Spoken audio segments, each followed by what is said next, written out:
안녕하세요. 오늘 이렇게 여러 선생님들을 뵙고 받으러 간 인물에 대해서 강의를 하게 돼서 정말 영광이고 반갑습니다. 제가 준비한 거는 해초라고 하는 스님이 어떻게 어디를 갔나 라는 거를 중심으로 해서 강의를 하려고 준비를 해왔습니다. 우리 그 해양 아카데미가 해양 아카데미잖아요. 그래서 바다가 중요한데 제가 이거를 어떻게 풀어볼 수 있을까 고민을 하면서 해초가 과연 어디로 가서 무엇을 보고 어떤 족적을 남겼나 라는 것을 중심으로 한번 강의를 정리를 해봤습니다. 먼저 그 말씀드리려고 하는 것은 도대체 그 해초를 우리가 구법승이라고 하는데 구법승이라는 거는 도대체 누구를 말하는 거냐 라는 거를 먼저 정리를 해서 지금 이렇게 보여드리고 있습니다.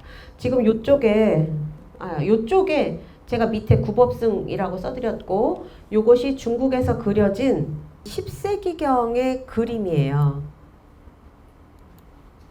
요쪽 10세기경의 그림인데 자기들이 생각하는 구법승의 모습을 이런 식으로 그렸습니다. 이건 제가 이 그 스크린에 맞게 사이즈를 확대해서 이렇게 크게 보여드리는 거고요. 원래는 이렇게 크지는 않습니다. 자, 이분이 스님 같으세요? 왜 아니실까요? 너무 화려하죠?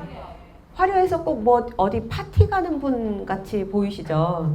그래서 그게 이제 조금 흠이긴 한데 중국 사람들이 생각한 자신들의 승려의 모습은 이런 거였어요. 그리고 조금 더 특징적인 부분을 보신다면 혹시 뒤에 이렇게 뭐 짊어지고 있는 거 보이세요? 여기 요쪽 부분 여기 짊어지고 있는 거 보이시죠? 약간 배낭같이 생긴 거.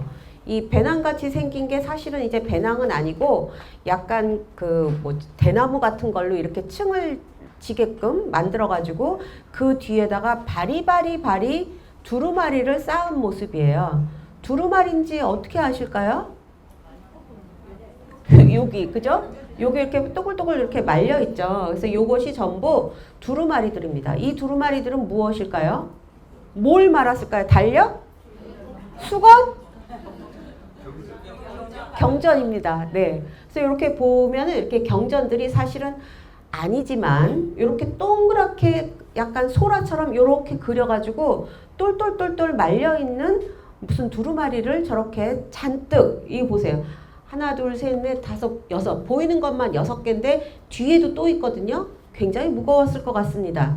저런 거를 이렇게 바리바리 짊어지고 낑낑 걸어가는 승려의 모습이지만 옷이 너무 화려하고 모자도 막 모자도 굉장히 화려해요. 그죠? 그래서 저게 승려가 맞나? 뭐 이런 생각이 아마 드실 수 있을 것 같습니다. 근데 어쨌거나 여기 보시는 스님은 발 보세요. 발 보이시죠? 발가락이 되게 길어요. 그죠? 그 길다란 발가락 사이에 조리같이 생긴 신발을 신고 터벅터벅 걸어가고 있는 모습입니다.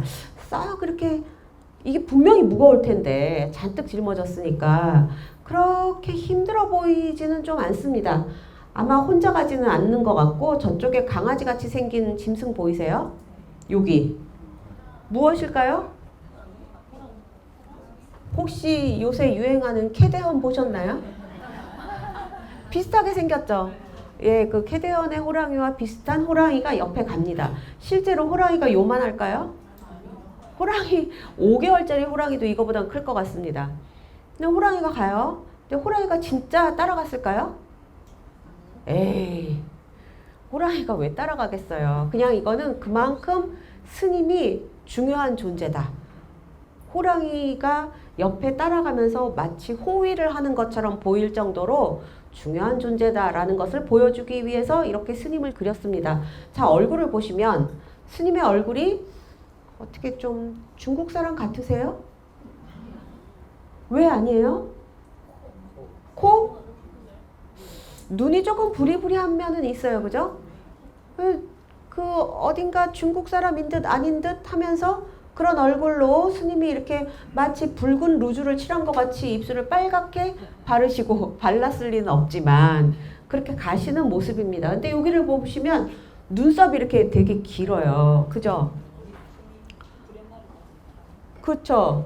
그래서 요거를 보시면 왜 그 혹시 우리 가까운 뭐 통도사라든가 뭐 절에 가시면 뭐 나한전이나 고승전 같은데 이렇게 그 조각으로 되어 있는 승려 뭐 나한이라든가 승려라든가 이런 분들 중에 이렇게 눈썹이 길게 있는 분들이 있을 거예요. 그 기원이 이렇게 오래됐다라는 거를 보여주는 거죠. 그래서 다시 이제 그 텍스트 써드린 걸로 가겠습니다. 구법승이라는 거는 그 문자 그대로 법을 구하기 위해서 간 승려들을 구법승이라고 부릅니다. 주로 다른 나라로 가요. 자기네 나라에서 중국의 남쪽에서 중국의 북쪽. 아니에요. 그거는 구법승이라고 부르지 않습니다. 그러면 뭐 중국의 서쪽에서 중국의 동쪽? 그것도 아닙니다. 절대로 아니에요. 다른 나라로 간 승려들을 구법승이라고 부릅니다. 제가 구법승을 설명드리는 이유는 해초 때문이죠. 해초가 구법의 길을 갔기 때문에. 해초가 어디로 갔다고요? 천축국으로 갔어요. 그죠? 천축은 어딘가요? 인도입니다. 네, 그래서 그 얘기를 말씀을 드리기 위해서 먼저 개념적으로 구법승이라는 것은 누구인가? 어떤 사람들이 구법승이라고 불렸나? 라는 거를 먼저 써드렸어요. 법현, 현장, 해초, 의천, 앤닌 이렇게 제가 5명을 써드렸는데 물론 훨씬 많습니다. 이름이 전하는 승려만 해도 몇백 명, 아주 많진 않지만 그래도 굉장히 많은 편이에요. 그런데 이제 여기 써드린 거는 대표적인 사람들을 써드린 거예요. 보시면 법현, 현장, 법현은 한 400년 전후에 왔다 갔다 한 승려고, 현장 잘 아시는 그 현장법사고요. 해초 우리가 오늘 공부할 해초입니다. 의천 대각국사 의천 아시죠? 앤니는 어느 나라 사람일까요? 네, 그냥 저 집에 갈까봐요. 너무 잘하시는 것 같아요. 일본에서 오신 스님입니다. 자, 그러면 법현, 현장, 해초는 어디로 갔다고요? 네, 인도라고 쓸 뻔했습니다. 갔습니다. 인디아로 갔습니다. 의천은 어디로 갔어요? 대각국사 의천은 어디로 법을 구하러 갔을까요? 네, 송나라로 갔죠. 중국입니다. 그럼 앤니는 일본 사람인데 중국으로 가요. 근데 이때 당시에는 의천과 앤닌이 살았던, 의천은 이제 고려시대 분이고 앤닌은 한 9세기경에 살았던 사람인데, 이분들이 있었을 때는 이미 인도까지 갈 필요가 없고 중국에 가면 내가 진짜 부처님의 법을 구할 수 있어 라고 생각을 합니다. 그래서 이렇게 우리는 그냥 쉽게 인도에 간 승려들이라고 생각하지만 사실은 중국을 간 승려들도 구법승이라고 이름을 붙일 수 있습니다. 그러면 구법승에 반대되는 거는 누구냐? 전법승입니다. 전자는 물론 교회 다니시는 분들 계시겠지만 전교, 전도 이럴 때 전자예요. 즉 법을 전하러 온 승려를 전법승이라고 합니다. 그런 그 대표적인 승려로는 또 쿠마라지바라는 사람이 이제 그 쿠처 사람인데 원래 쿠마라지바, 강승회, 금강지, 이름이 3글자 강승회, 금강지 이렇게 보면 되게 좋잖아요. 근데 사실은 그게 아니고 거의 중국어식으로 번역을 한 이름입니다. 그 성이 강씨, 강씨는 맞아요. 그런데 이때의 강은 강희정의 그 강이 아니고 강이라고 하는 나라가 있었거든요. 강국, 강거국 이런 나라가 있었어요. 그래서 그 나라 출신이다라는 이름으로 우리는 집안을 얘기하잖아요. 김씨, 이씨, 박씨 집안의 누구 이렇게 하잖아요. 근데 이때는 중국 사람들이 성을 그렇게 붙여줬습니다. 강거국 출신의 승회 라는 식의 이름이에요. 그래서 강승회라는 이름이 됐고, 금강지는 또 금씨냐? 아닙니다. 그럼 금강씨냐? 그것도 아니에요. 금강지는 또 중국어를 인도말에서 번역한 거거든요. 바즈라지바라고 하는 이름을 중국어로 번역한 이름이에요. 그래서 이거는 전부 다 이름이 다 다르지만 그거는 중국 사람들이 이해하는 방식으로 이름을 정했기 때문에 이렇다. 이 사람들은 다 어디서 왔냐? 인도, 동남아시아, 중앙아시아에서 온 사람들이다. 이들이 뭘 하러 왔냐? 부처님의 법을 전하러 왔다. 이렇게 보시면 될 것 같아요. 그래서 우리는 크게 맨날 구법승해서 구법승은 친숙하게 들으셨겠지만 그럼 맨날 구하러 갔냐? 아니고요. 온 사람들도 있다라는 거를 말씀드리려고 이 전법승 설명을 드렸습니다. 구법승이 인도나 중국을 가는 이유는 부처님의 가르침, 부처님의 말씀, 진리, 불교의 법 이런 거를 직접 배우고 불교 경전, 유물, 불상, 그림 이런 것들을 가지고 돌아와서 불교의 바른 뜻이에요. 대충의 뜻 이런 거 아니고 아무렇게나 아니고 바른 뜻을 전달하기 위해서 갔다 왔다 이렇게 보시면 되고요. 그러면 이들에 대해서 우리가 어떻게 알게 됐느냐? 의정이라고 하는 스님도 구법승인데 이 의정이 쓴 대당서역 구법 고승전 대당 우리 위대한 당나라에서 서역으로 구법의 길을 간 고승 이야기가 대당서역 구법 고승전입니다. 그 다음에 이제 도원이라는 사람이 10세기 후반쯤에 경덕전등록이라고 하는 글을 남겨요. 근데 여기에는 이 두 가지는 전부 다 승려 이야기거든요. 스님들이 누가 어디서 무엇을 했다. 스님들이 어쨌다. 이런 이야기를 쓴 글들이라서 이런 것들을 통해서 구법승에 대한 것들을 알게 된 거죠. 경덕전등록은 전등사 할 때 그 전등이에요. 저 전등 아니고요. 뭐를 하느냐? 불을 밝힐 듯이 불을 밝히는 것과 마찬가지로 부처님의 법으로 밝히는 사람들의 기록이란 뜻입니다. 경덕전등록은. 그래서 우리 스님의 스승님이 누구냐? 이 스승님이 이런 가르침을 누구에게 전하고 그 사람이 또 자기의 가르침을 누구에게 전하고 이런 그 스님들의 이야기가 이 경덕전등록입니다. 그래서 이런 것들을 통해서 구법승에 대한 것을 알게 되었다. 그래서 대표적인 구법승 몇 분만 말씀을 드릴게요. 지금 또 이분은 그래도 조금 현실적이에요. 그죠? 옷도 뭐 그냥 봐줄만 하고 그렇게 너무 파티 나가는 복장 아니고 손에 저런 것은 이제 주미라고 부르는 부채 같은 거거든요. 그래서 주미를 들고 있고 머리도 뭐 그렇고 그 다음에 신발도 집신보다 조금 나은 샌들 같은 거를 신고 있고 뒤에 보면 이렇게 쭉 그 책꽂이 같이 생긴 아마도 대나무로 만든 그런 그 일종의 배낭 같은 보찜 매듯이 근데 무거운 건 마찬가지예요. 이거 하나하나가 전부 경전이기 때문에. 그런데 이 경전은 이때 이분들이 들고 왔다 갔다 뭐 인도나 중앙아시아 가서 구해온 경전들은 종이에 썼을까요? 제가 두루마리라고 말씀드렸지만 종이가 비쌉니다. 만들기도 힘들고 많이 비싸요. 그래서 종이에 쓴 것들은 아마도 별로 없었을 것이다. 그럼 어디? 네. 비단도 있고 면도 있고 마도 있죠. 마포도 있어요. 그러나 그것보다 또 인도 쪽에서 나온 것들은 야자수 이파리를 이렇게 잘라서 그거를 왜 그 네팔이나 그쪽 지역에 있는 그 경전 같은 거 보이시죠? 보신 적 있으시죠? 그렇게 차곡차곡 쌓은 거예요. 거기다 글을 새겨가지고 차곡차곡 쌓은 겁니다. 그래서 그거 아니면은 중국에서 간 경우에는 중국에서 가서 기술을 가지고 가거나 재료를 가지고 간 경우에는 뭐 죽간, 목간 이런 것들로 또 차곡차곡 경전을 막 써가지고 이렇게 묶은 것들 그런 것들이 사실은 많습니다. 이렇게 동글동글하게 말았지만 네, 그래서 이것도 역시 후대의 그림인데요. 이런 것들을 보면 그 승려들의 행상을 사람들이 어떻게 생각했느냐라는 것을 볼 수가 있죠. 법현 스님 같은 경우에는 300년대 후반에 육로로 중앙아시아를 거쳐서 인도에 들어가서 순례를 하고 그리고 해로로 돌아옵니다.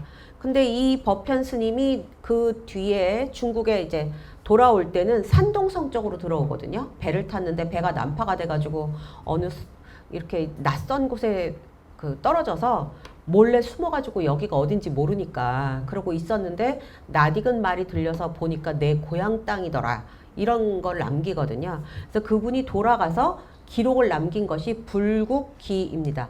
불국에 관한 기록. 근데 거기에는 뭐라고 썼냐면 서역 지역을 거쳐서 가면서 하늘을 보면 날아가는 새 한 마리 없고 땅을 보면 벌레 하나 없다. 나는 오로지 해골, 뼈다귀를 의지해서 길을 간다. 이렇게 썼습니다. 어디일까요? 어디를 가는데 이런 비장한 글을 썼을까요? 실크로드. 실크로드가 주로 사막이거나 아주 황폐한 그런 길이잖아요. 그래서 거기를 갈 때 아무것도 없었다. 그만큼 새도 없고 벌레도 없는 곳이니까 생명이라고는 없다. 이렇게 읽으시면 될 것 같고, 그런 곳에서 나는 매우 힘들게 어렵게 길을 갔다. 이런 뜻으로 씁니다. 그 다음에 법현이 불국기를 남겼고, 그 다음에 이제 현장 스님이 또 중요한 대당서역기를 남겼습니다. 이 현장 스님은 629년에 불법으로 국경을 넘어가요. 월경을 해요. 왜냐하면 우리도 요새 뭐 그 출입국 기록이 남잖아요. 어디 여행 가실 때 비행기를 타고 가셔도 기록이 다 남죠. 그 저기 데스크에서 이거 다 찍어갖고 여권 다 이렇게 내놓고 나가시잖아요. 그런 걸 다 지금도 하는데 이때는 당연히 더 어려웠을 거 아니에요. 그래서 이때는 가기가 훨씬 어렵습니다. 그래서 황제한테 이제 소를 올려서 제가 이러저러한 이유로 인도를 좀 다녀오겠습니다. 불법을 구하겠어요. 라고 해서 올렸는데 황제가 웃기지 마라, 가지 마 라고 했어요. 그래서 현장이 처음에는 좌절을 했는데 아니 뭐 나이를 보시면 20대 아니에요? 602년에 태어났는데 629년이니까 20대입니다. 그래서 혈기왕성할 때라서 몰래 도망을 가요. 몰래 도망을 가서 실크로드를 거쳐서 현장 스님은 육로로 갔다가 육로로 돌아옵니다. 그 645년에 돌아오는데 이때는 황제가 고종 황제가 맨발로 뛰쳐나가서 야, 너 드디어 왔구나. 고맙다. 그리고 받아들여요. 그래서 이때 경전 657부 그다음에 사리 150과 이런 것들을 가지고 귀국을 합니다. 이 현장 스님은 17년 동안 11개 나라를 돌아다니면서 조금 힘들었을 것 같아요. 2000km가 넘는 길을 다녔을 거라고 추정을 하고 있습니다. 그래서 돌아와서 쓴 글이 대당서역기, 당에서 서역을 갔다 온 기록을 이렇게 남깁니다. 현장 스님의 이 기록과 들고 온 물건들이 중국에서 어마어마한 영향을 많이 미쳤습니다. 현장 스님은 다른 말로 삼장법사라고 불리거든요. 삼장법사 하면 생각나시는 게 있으시죠? 네. 손오공 나오는 그 서유기는 바로 이 대당서역기를 모티프로 해서 만든 거예요. 그러니까 우리 그 만화 영화나 뭐 아이들 보는 책에 보면은 삼장법사님 하면서 손오공이 막 쫓아다니잖아요. 그 삼장법사는 원래 세 가지, 불교의 세 가지 경전, 율장, 논이라고 하는 세 가지의 능통한 지식을 지닌 똑똑한 학자 스님이란 뜻이에요. 그래서 삼장법사는 이름이 아닙니다. 거기서 말하는 삼장법사는 현장 스님을 말하는 거예요. 해초 스님은 719년에 금강지라고 하는 그 전법승이니까 아마도 인도 승려일 거라고 추정을 하고 있는데 그분의 제자가 돼서 723년에 떠나서 727년에 다시 돌아옵니다. 그리고 왕오 천축국전, 왕 갔다, 갈 왕자죠. 5개의 천축국에 다녀온 이야기를 쓰게 됩니다. 우리가 그래서 요거를 이제 볼 거고요. 구법승들이 그럼 어느 길로 갔느냐? 지금 여기 보시는 이 길 전체를 여기가 이쪽으로 가면 중국이에요. 이쪽으로 가면 중앙아시아고요. 이쪽으로 가면 인도입니다. 근데 이렇게 바로는 못 넘어가세요. 갈 수는 있지만 목숨을 걸고 가야 돼요. 왜냐하면 여기에 히말라야가 있기 때문에. 갈 수야 있죠. 히말라야 넘은 사람들 있잖아요. 갈 수 있습니다. 그러나 네, 조금 부담스럽죠. 그래서 여기는 못 가십니다. 그렇기 때문에 실크로드가 이렇게 가는 길이 성립이 된 것입니다. 서역 북로와 서역 남로를 골고루 다니면서 실크로드가 성립이 된 것이죠. 그래서 보통 우리가 이야기하는 3대 교역로라고 하는 것이 동과 서가 만나는 길이 없으면 우리가 만날 수가 없으니까 동과 서가 만나는 길이에요. 그 중에 위에 부분이 여기가 이제 초원길. 그러니까 초원길은 그 몽골 사막 있는 그쪽 길로 이렇게 그 윗길로 가는 거고요. 지금 보여드리는 이 실크로드가 오아시스 길, 그 다음에 그 밑에 있는 길이 바닷길입니다. 그 밑에 바닷길은 좀 늦게 발달이 됩니다. 서역이란, 여기 전체를 이제 서역이라고 불렀는데, 서역이라는 말은 한나라의 역사책인 한서, 거기 서역전에서 처음 등장하는 말이라고 하고요. 문자 그대로 서쪽 지방을 뜻합니다. 그리고 그 실크로드라는 말 자체는 리히트호펜, 이건 사람 이름이에요. 사람 이름인데 이 사람은 지리학자였어요. 이 사람이 중국이라는 책을 썼는데 그때 실크로드라는 말을 처음 썼습니다. 실크로드는 누가 왔다 갔다 했을까요? 상인들. 네, 우리가 흔히 낙타 몰고 다니는 대상들이라고 이야기를 하죠. 낙타 수백 마리를 끌고 다녀야 돼요. 왜? 여기를 왔다 갔다 하면 또 다 죽거든요. 그럼 또 남는 게 없잖아요. 다 죽어버리면. 그래서 수백 마리를 끌고 여기를 왔다 갔다 합니다. 그리고 이들이 가지고 간 물건이 실크일 거라고 생각을 해서 실크로드라는 말이 붙은 거예요. 그런데 이들을 따라가면 훨씬 더 이 길을 오고 가기가 쉽겠죠. 그래서 구법승들이 이 상단을 따라다니면서 같이 오고 갔을 거라고 추정을 하고 있습니다. 자, 그래서 지금 보시는 이 지도는 이 위쪽에 요 위에 이 길이 이제 현장 스님이 오고 갔던 길이라고 추정을 하고요. 육로로 갔다가 육로로 오는 거. 그 다음에 이 땡땡땡땡으로 이어져 있는 이 길이 법현 스님이 여기까지 가서 배를 타고 스리랑카를 거쳐서 인도네시아 방면으로 해서 이렇게 산동성으로 왔을 거라고 추정을 합니다. 갈 때는 육로, 올 때는 해로로 돌아왔다. 이렇게 볼 수 있는 거죠. 네, 요것이 그냥 우리가 흔히 생각하는 그 시안쯤에서 이렇게 넘어가서 어디까지 가느냐 하면 로마까지 갑니다. 요것이 이제 그 우리가 흔히 생각하는 실크로드의 길이고요. 또는 일부는 이 아래쪽 길로 해가지고 아프리카 북부까지 갔을 거라고 보고 있어요. 왜냐하면 그쪽 지역에서 그 중국 물건이 발굴이 되기 때문에 사실 굉장히 멀죠. 먼 길이기 때문에 이쪽에서 샀던 물건들이 여기 가면 수백 배 값이 되는 수밖에 없어요.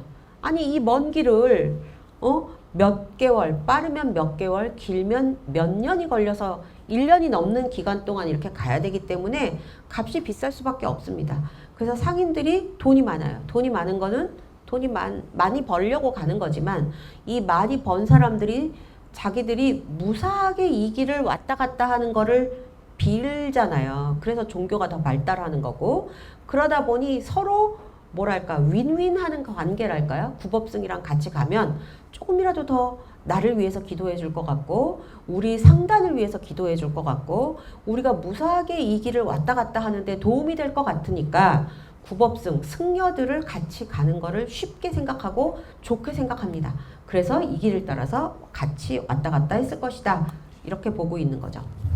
자, 그러면 한국에서 인도로 떠난 구법승을 아까 제가 말씀드린 여러 가지 기록을 통해서 봤을 때 맨 아래 보시면 고승전과 같은 여러 기록에 나오는 승려들을 모았다 이 말씀이에요. 그렇게 모아서 봤을 때 통일신라 이전까지 한국에서 인도로 떠난 구법승은 대략 14명이 있을 거라고 추정을 합니다. 14명, 물론 더 있겠지만 이름이 남아있는 것이 이 정도다 이 말씀이에요. 고구려에서는 현유라고 하는 승려, 백제의 겸익은 근데 약간 의문의 여지가 있어요. 왜냐하면 겸익이 등장하는 문헌이 19세기 말 20세기 초 거의 일제시대 그때 이렇게 주목을 받으면서 나타난 것이기 때문에 이게 진짜 백제 때 기록이냐 이거에 대해서는 조금 문제가 있다라고 생각하는 학자들이 있습니다. 그래서 약간 겸익은 조금 그렇다 이렇게 놓고 보시면 될 것 같고 신라에서는 해업, 현각, 아리아발마, 현태, 해륜, 구본 그리고 이름을 알 수 없는 2명 우리의 주인공 해초 무루, 원표, 오진 이 정도로 보고 있습니다. 그러니까 지금 겸익을 빼면 13명이고요. 겸익을 합쳐서 14명이 되는 것입니다. 그러면 삼국시대부터라고 치고 대략적으로 6세기에서 한 8세기, 9세기까지 좀 넘어갈까요? 9세기는 약간 긴가민가하고 요 사이에 인도로 간 거예요. 중국 아닙니다. 인도로 간 국업승들이 14명이나 된다. 그리고 이거는 중국의 기록에 나오는 국업승 전체 숫자, 그러니까 중국을 포함한 중국과 한국과 일본은 아마 없었던 것 같고요. 그 외에 여러 승려들의 숫자의 15%라고 합니다. 15%면 적은 숫자는 아니에요. 우리는 중국에서는 대략적으로 공식적인 기록이 AD 67년에 불교가 전해졌다라고 이야기를 합니다. 67년. 근데 우리는 고구려라고 해봤자 372년인가 그렇죠. 백제 다 뒤에요.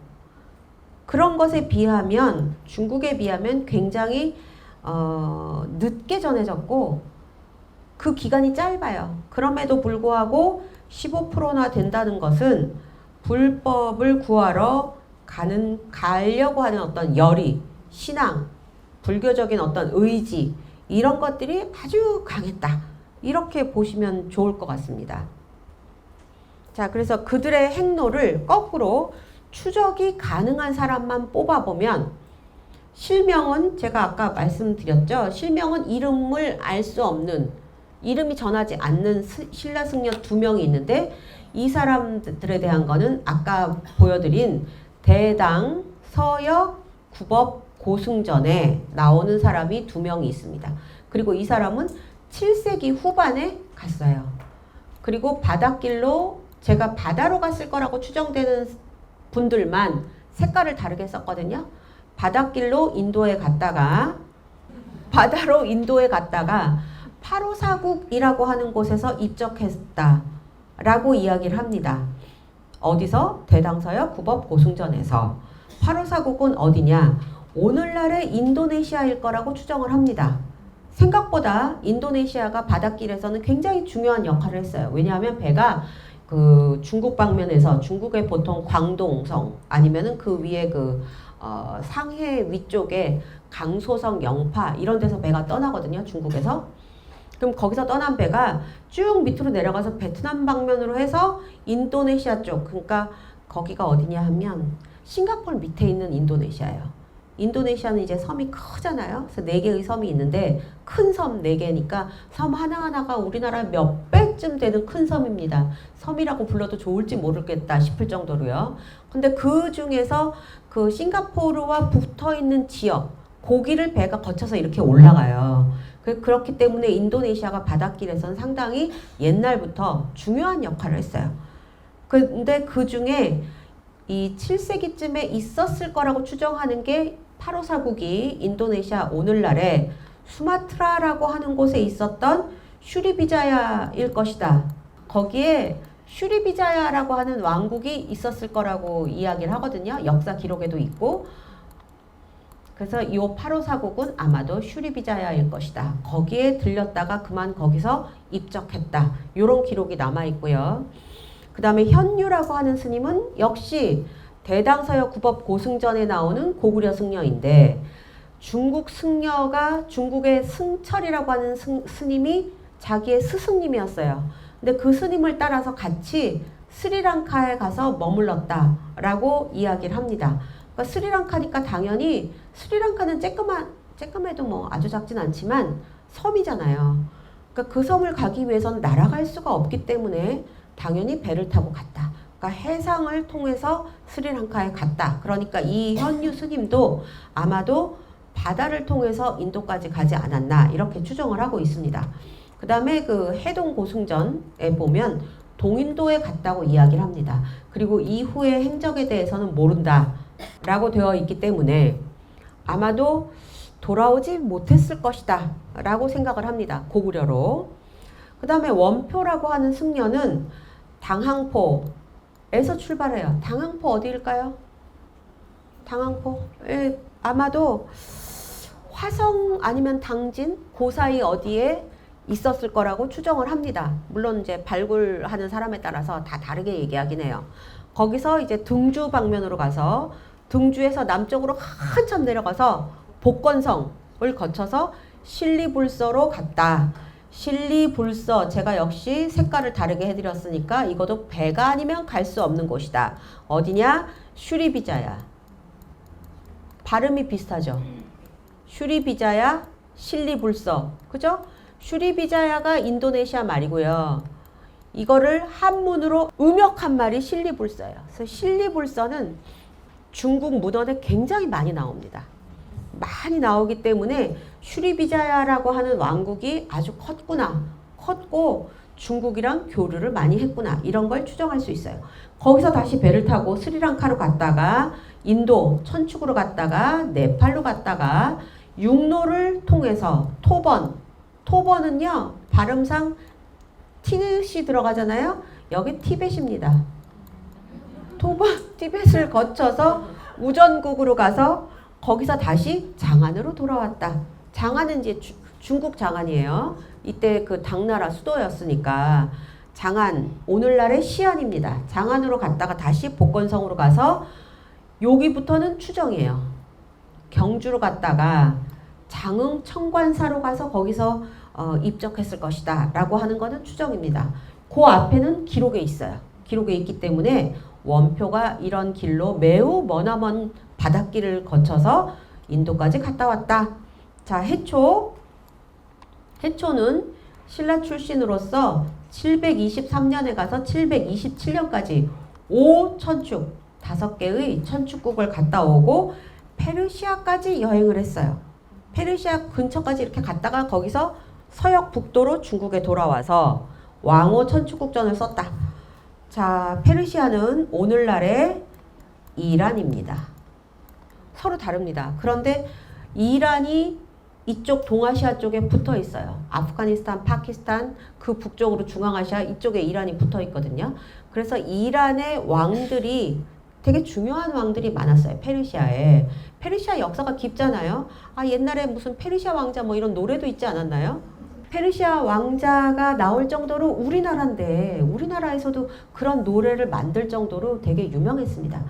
그러니까 이 해초 스님도 페르시아까지 가서 한 발 이렇게 딱 닫고 돌아오고 싶었겠죠. 유명한 데고 또 특이하니까. 그리고 돌아왔습니다.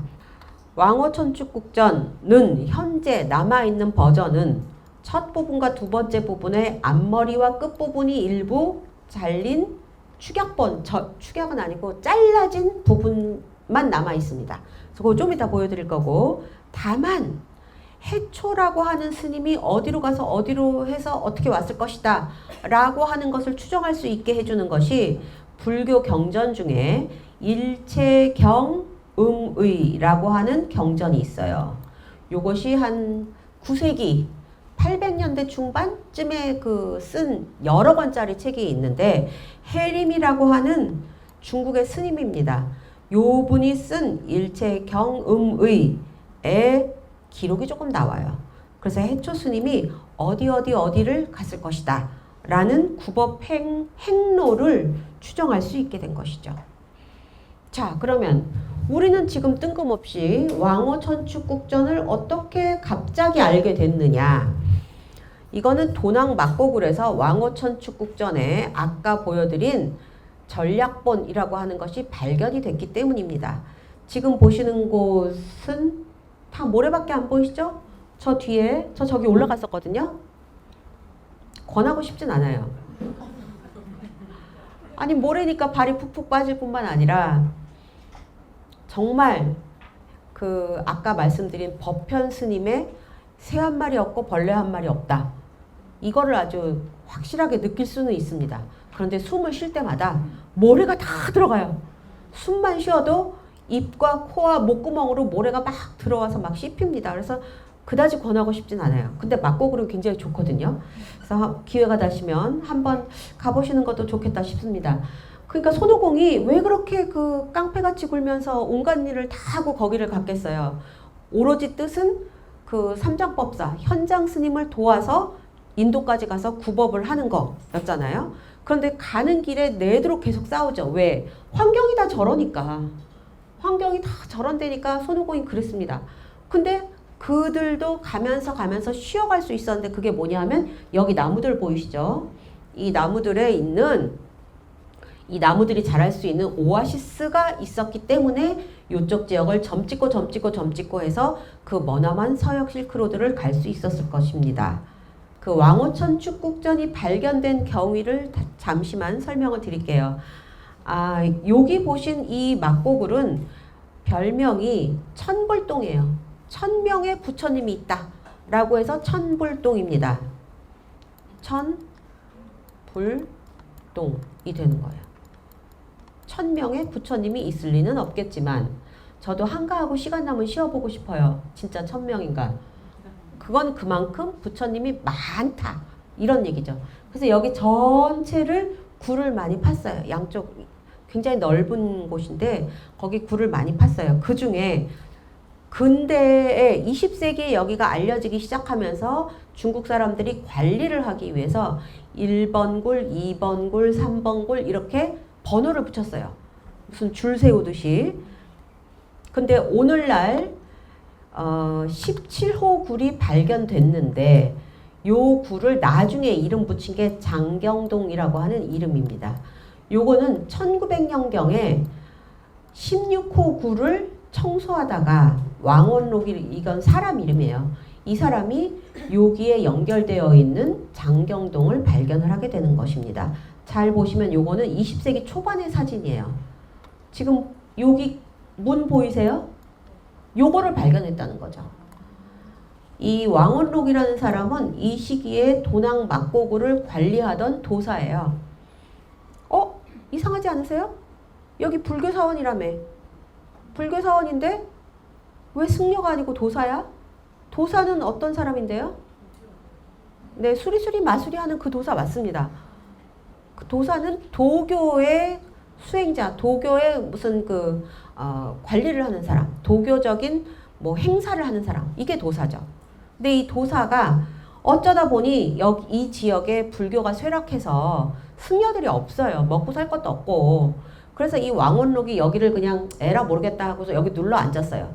그래서 그래도 이제 그 중국은 이 시기가 되면 불교, 도교가 이렇게 막 섞여버리거든요.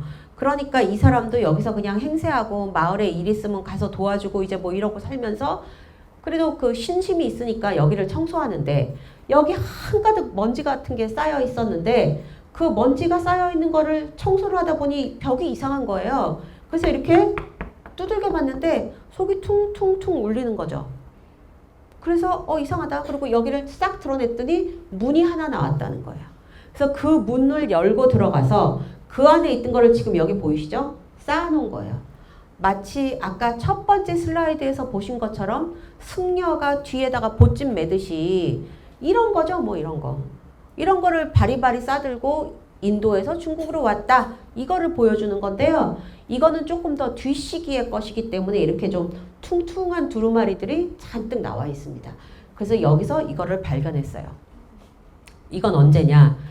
주로 당나라 때 만든 문서, 경전, 사경, 서류도 있어요. 서류는 물건이나 뭐 노비를 사고 판 서류. A하고 B하고 내가 너 얼마를 줄 테니까 저 땅을 나에게 빌려줘 라고 하는 서류, 도장 꽝 찍은 거, 뭐 사인을 했을 수도 있고 그런 그 서류도 있고요. 그 다음에 불교 그림 굉장히 많고 그 다음에 번이라고 하는 게 불교의 이제 깃발이거든요. 번도 굉장히 많이 나왔습니다. 그래서 엄청난 물건이 많이 나왔는데 이거는 약 12세기경에 이 지역을 서하라고 하는 나라가, 이건 나라 이름이에요. 나라가 다스렸는데 이들이 몽고족에게 쫓기면서, 몽고가 이제 이때부터 이제 막 세력을 확장하잖아요. 쫓기면서 이거를 뺏길까봐 여기다가 집어넣고 문을 막아버린 거예요. 그랬던 것이 1900년에 발견이 된 것이죠. 네, 요 사람이 쬐깐한 왕원록이라고 하는 도사고요. 저쪽이 청소한 상태. 지금 요거는 이제 나중에, 요거는 요거는 이제 나중에 현대에 만든 거고요. 여기 짐이 잔뜩 쌓였던 걸 청소한 상태. 그래서 이 공간이 16호굴, 여기 새로 발견한 곳이 17호굴이 된 겁니다. 그래서 왕원록이 저거를 발견을 했어요. 그럼 이렇게 돼 있는 거죠. 자, 저거를 보시면 여기가 입구고 이게 평면도입니다. 이렇게 쭉 들어가면 여기 16호굴이고 여기 아까 불상 있는 그쪽이고요. 여기에 이렇게 막혀 있던 것을 발견을 한 겁니다. 여기. 지금 요게 옆에서 본 거고 저게 평면도입니다. 자, 그래서 17호굴을 열었더니 저 승려상 보이세요? 숨어 있는 것 같은, 네, 그 이렇게 가사 이렇게 걸치고 승려가 앉아 있는 모습이잖아요. 요게 있습니다. 그리고 요 017 이거는 현대 중국에서 붙인 그 굴의 번호예요.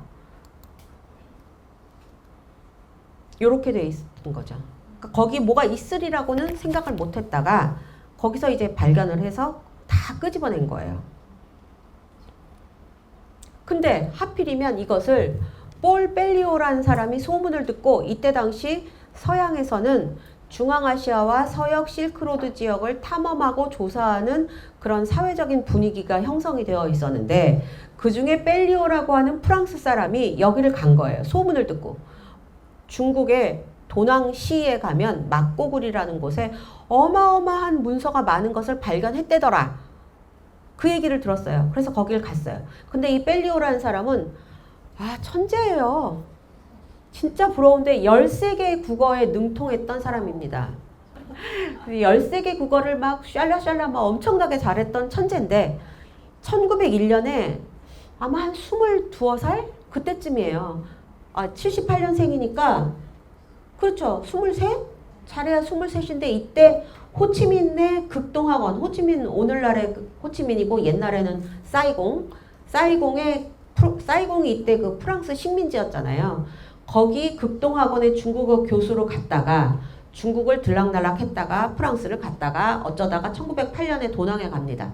그래서 거기에서 5개월 동안 체류하면서 지금 저 사람 보이죠? 저 시꺼먼 불 안에서 촛불을 켜고 문서를 하나하나 보고 있는 거죠. 이 사람은 왕원록 도사에게 은 500냥을 주고서 여기 있던 것 중에 골랐어요. 왜냐하면 글을 잘 아니까. 왕원록이 처음에는 몸을 사렸단 말이에요. 싫어, 안 팔아.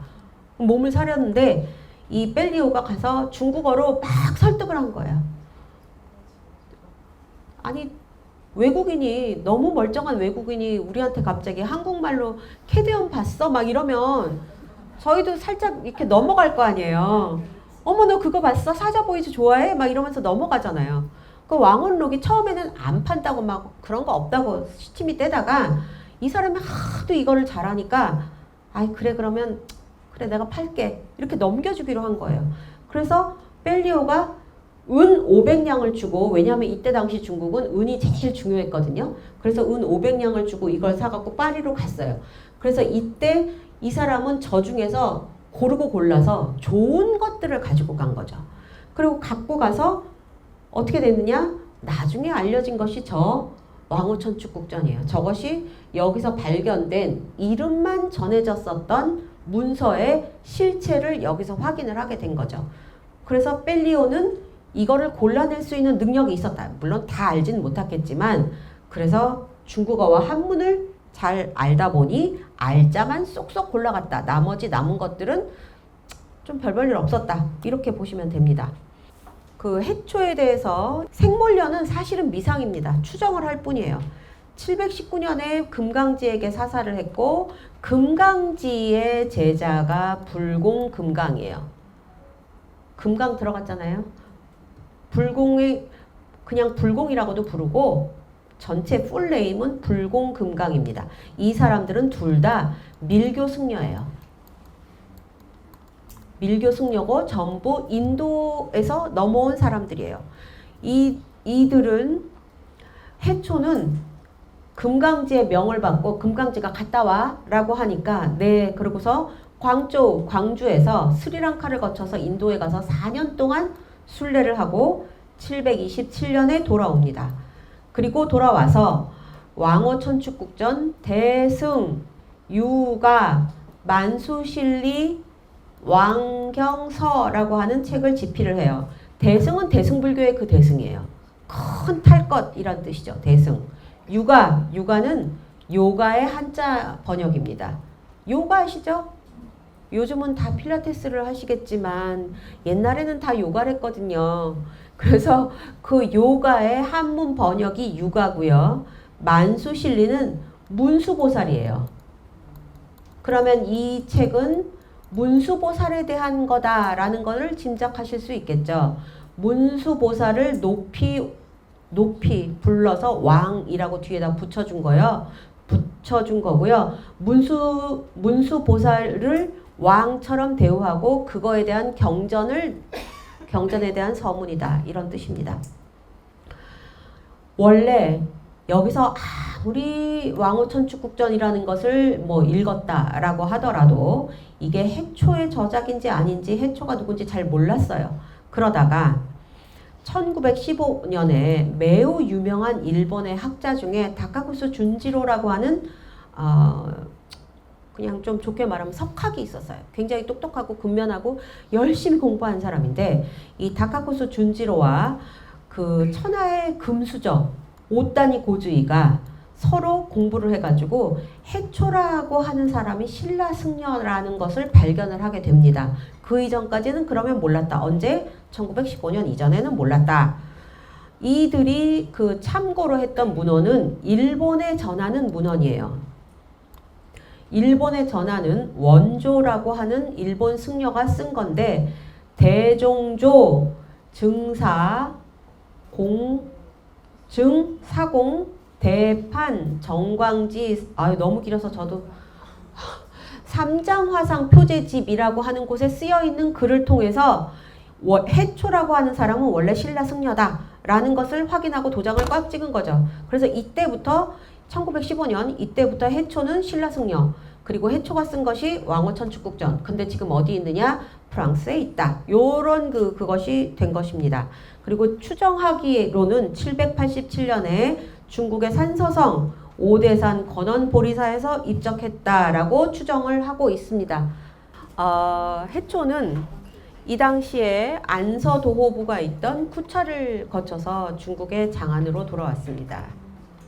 그리고 722년에는 그 전에 722년에 금강지에게서 배웠고 740년에 금강지가 대승, 유가, 금강, 성, 해, 만수실리, 천비, 천발, 와, 팔이 1000개 있다고요. 천비, 비자는 8비자거든요. 천비, 천발, 대교, 왕경. 이거는 뭐냐면 큰 가르침의 최고 경전이다. 대교, 왕경 그런 뜻이에요. 천비, 천발, 손이 1000개인데 손마다 그릇을 들고 있네. 밥그릇. 발자가 그릇 발자거든요. 그럼 뭐예요? 이 그릇마다 지혜와 음식을 모두 사람들에게 준다. 이런 의미가 담겨 있는 거고 이런 경전은 대표적인 밀교 경전이에요. 자, 우리가 흔히 소승불교는 다 아시죠? 소승 다음에 대승이라고 이야기를 하고 대승 다음에는 금강승이라고 이야기를 합니다. 금강승이라는 거는 뭐냐면 소승은 작은 가르침이란 뜻이고 대승은 큰 가르침이란 뜻이고 금강승은 금강과 같은 가르침이다. 이런 뜻이에요. 금강은 무엇인가요? 다이아몬드죠. 그러니까 천하에 다시 없는 단단한 거. 아주 단단하고 아무것도 깰 수 없는 굳건한 가르침이다. 이런 뜻으로 쓰는 게 금강승입니다. 밀교 아까 금강지, 볼공금강 이런 해초의 스승인 스님들이 전부 밀교 승려다라고 말씀을 드렸어요. 그럼 해초는 무슨 승려예요? 밀교겠죠? 우리나라에는 잘 알려져 있지 않고 우리나라 밀교에 대해서는 뭐 그다지 뭐 진척이 없다 이렇게 보고 있지만 해초는 적어도 밀교 승려일 가능성이 98%쯤은 되는 거죠. 2%는 혹시 모르니까 그냥 제가 접어놓은 것이고 98% 정도는 밀교 승려예요. 그 뒤에 774년에 대흥선사라고 하는 절에서 불공 스님에게 유가, 심지, 비밀, 법문이라고 하는 것을 배웁니다. 여기 뭐예요? 비밀이란 말이 있잖아요. 비밀이 들어가면 다 밀교다. 이렇게 보시면 돼요. 법문, 부처님의 그 법의 가르침이잖아요. 그러니까 비밀 법문이니까 아무에게나 줄 수 없어. 왜? 비밀이잖아. 그런 거거든요. 밀교라고 하는 거는 비밀스러운 가르침이다. 이런 뜻이에요. 그러니까 유가심지, 유가는 아까 제가 말씀드린 한자로 유가라고 썼지만 이거 요가다. 요가 차리타. 요가예요. 유가에서 말하는 그런 마음의 비밀을 담을 수 있는 심지, 비밀 법문을 배웠다. 밀교다. 이렇게 되는 거죠.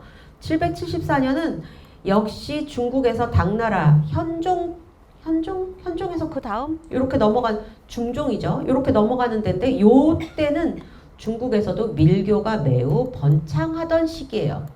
밀교는 조금 더 직접적으로 자기에게 이득이 되는 거, 도움이 되는 거, 이거를 막 빌 수 있는 수리수리 수수리 사바 같은 그런 거를 많이 하는 게 밀교거든요.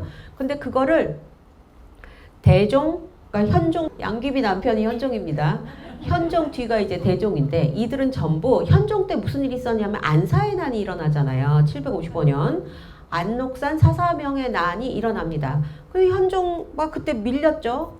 그 전후에 또 티벳 아까 보여드린 토번이 쳐들어오거든요. 토번이 이때 굉장히 힘을 막 확장하면서 티벳 공원에서 이 장안까지 쳐들어와요. 그래서 사람들이 막 피난 가고 도망가고 난리가 나는 거예요. 그러니까 현종 대종 때에 이제 중국이 당나라가 그야말로 세계 제국이라고 했던 당나라가 점점 힘을 잃으면서 쇠약해지기 시작하는 때입니다. 그러다 보니 현종과 대종은 자기들의 어떤 그 부족한 쇠약해져가는 스스로는 그렇게 생각하지 않았을지 모르지만 환난이 내후 외환이 지금 막 겹치고 있잖아요.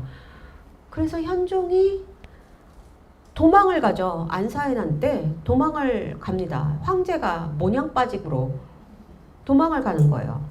그런 그 고통을 겪으면서 점점점 원래 현종은 굉장히 도교를 중요하게 여기는 사람이었어요. 그래서 도교를 막 권장을 합니다. 그리고 은근슬쩍 불교를 이렇게 좀 탄압하고 약간 그랬거든요. 그런데 자기가 이런 고통을 겪게 되니까 슬슬 불교에 더 의지를 하게 되는 거예요. 그래서 이 금강지, 불공금강, 해초 이런 승려들에게 밀교 법식, 밀교 의례를 통해서 매일같이 그게 말이 쉽지 매일 자기의 만수무강을 비는 밀교 법식을 하게 해요. 밀교 의례를 절에서 우리 49제 하기도 힘들잖아요. 근데 그걸 매일 49제 일주일에 한 번 하잖아요. 근데 이거는 매일같이 그런 법식을 하게 합니다. 자기의 생일을 기념하고 자기의 생일을 기억하고 자기가 매일같이 축원을 받도록 밀교 의례를 하게 해요. 그랬던 때니까 계속 이런 것들이 생기는 거죠. 바로 그 중간에 장안이라고 하는 곳에서 해초가 스승들한테 배우고 자기도 그런 식으로 살게 되는 거죠. 불공승려가 입적을 할 때 스승님이니까 입적을 할 때 자기가 볼 때 이 땅에 밀교를 널리 펼칠 수 있는 6명의 제자를 꼽았는데 거기에 해초가 들어가 있었다고 해요. 그럼 뭐예요? 두말할 것도 없이 해초는 밀교 승려인 거예요. 해초가 이렇게까지 막 사방에서 막 떠받들었는데 신라에 들어가겠습니까? 중국에서도 최고인데 안 들어갑니다. 당연히 안 들어가요. 그래서 해초는 인도를 갔다 온 아마 제 생각에는 최초의 그 신라인이 아닐까 싶어요. 왔다는 건 확인이 안 되거든요. 지금 다들. 갔다라는 거는 확인되는 승려가 아까 14명이나 있었는데 왔다는 확인이 잘 안 돼요. 그 뒤에는 모른다. 어디까지 갔다까지는 있는데 신라로 돌아갔다 이런 거는 잘 확인이 안 되고 있습니다.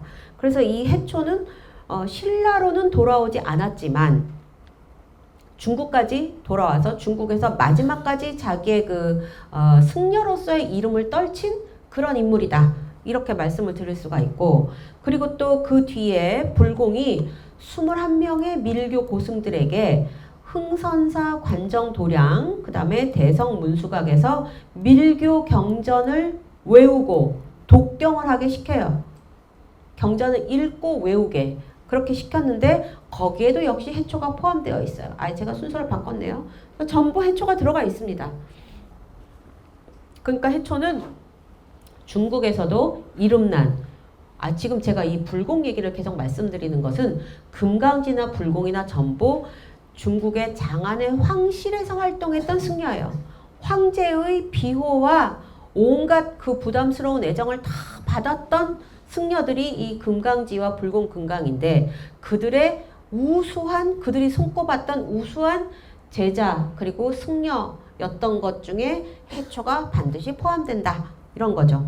그 다음에 또 774년에는 내도량에서 사문으로 활동하면서 옥녀담은 그냥 뭐 그 폭포같이 생긴 그런 거죠. 거기서 기우제를 주관을 했다. 이런 기록들이 나옵니다. 내도량 사문이라는 건 뭐냐면 내도량은 이제 왕실 안에 있는 도량. 왕실 안에 특히 여성들이 왔다 갔다 할 수 있는 그런 그 내도량을 말하는 거고 거기서 이제 또 이런 일을 했다. 이런 게 있습니다. 자, 요것을 또 보여드릴게요. 지금 빨간색으로 칠해진 여기 쿠시나가라 왕사성 마하보니 여기서부터 이렇게 쭉 이 부분은 왕어천 축국전에 있는 내용이에요. 빨간색. 지금 남아있는 왕어천 축국전에 있는 내용이고 파란색은 추정한 내용입니다. 추정은 아까 제가 말씀드렸듯이 일체경음의 뭐 이런 데에서 해초의 여정을 추정했다 이렇게 말씀을 드렸잖아요. 그래서 지금 이렇게 보시면 아마 시작은 흑산도쯤에서 시작했을 것이다 라고 생각을 합니다. 흑산도에서 중국의 영파나 명주 이쪽으로 갔다가 거기서 광저우를 거쳐서 요렇게 그 베트남 중부 오늘날의 여기가 다낭 있는 데예요. 다낭 후에 있는 그쪽이거든요. 거기서부터 이 남쪽으로 가서 여기 지금 섬이 이렇게 이어져야 되는데 요 섬이 수마트라거든요. 아까 제가 8호사국 말씀드렸죠. 거기에 실리불서, 슈리비자야라고 하는 나라가 있었을 것이다. 여기입니다. 여기가 싱가포르잖아요. 그래서 요 사이를 거쳐서 더 밑으로 갈 수도 있지만 순다 해협 쪽으로 내려갈 수도 있지만 그쪽으로 가면 길이 좀 힘들기 때문에 길이 아니지 바다가 힘들기 때문에 그리로 안 가고 보통 이 길을 갑니다. 그래서 여기서 다시 계절풍을 타고 이거 다 계절풍 따라다니는 거예요. 옛날에 뭐 그렇게 좋은 배가 있었을 리가 없잖아요. 배가 좋지 않습니다. 배가 좋지 않기 때문에 전부 돛을 이용해서 다니는 거예요. 돛을 가지고 다니는데 이런 바다에서 이 노저어서 다닐 수 있나요? 그거 안 됩니다. 전부 돛을 갖고 다니는 거예요. 그래서 돛을 갖고 그거 방향을 바꿔가면서 바람을 맞아서 움직여야 되는데 그러려면 계절풍이 중요해요. 그래서 계절풍이 자기네들이 원하는 방향으로 불 때까지 기다려요. 그럼 이렇게 이런 데서 광저우 같은 데 들리는 이유는 배가 바람이 적당하게 불 때까지 기다렸다가 다시 떠나야 되기 때문에 그러면 떠나서 또 다음 항구에서 기다렸다가 또 떠나고 이렇게 가는 거거든요. 그래서 이렇게 해서 싱가포르 남단, 수마트라 북단, 슈리비자야 왕국이 있는 곳에서 다시 떠나서 이쪽으로 가서 여기서 이쪽은 이제 미얀마거든요. 버마 쪽으로 가서 이렇게 들어가면 벵골만을 거쳐서 여기 남단 겐지스강 하단 쪽에 그 항구가 있습니다. 탐나립티라고 하는 요 항구를 거쳐서 왕사성까지 갔을 것이다. 왕사성 쿠시나가라는 제가 이따가 설명을 드리겠지만 열반의 땅이에요. 그래서 여기서부터는 이제 그 원문이 다 남아있는 거죠. 그렇게 해서 지금 보시는 게 동천축으로 들어갑니다. 동천축은 캘커타 옛날 캘커타 오늘날은 그 이름을 인도 사람들이 영국 식민지 시절에 이름을 다 바꿨어요. 그래서 옛날에는 캘커타라고 불렀는데 지금은 꼴까따라고 부릅니다.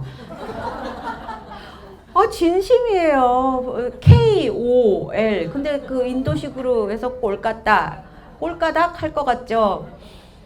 거기가 동천축이에요. 5호천축이잖아요. 동서남북 중앙 5호천축 동천축은 그쪽으로 들어가요. 그리고 남천축은 여기가 어디냐면 데칸고원 있는데 인도에 그 데칸고원 있잖아요. 아잔타 석굴사원 있는 데칸고원 있는 데가 남천축이고요. 그쪽에서 서쪽으로 가면 뭄바이가 있습니다. 옛날 봄베이는 다 기억이 나시죠? 많이 나왔으니까.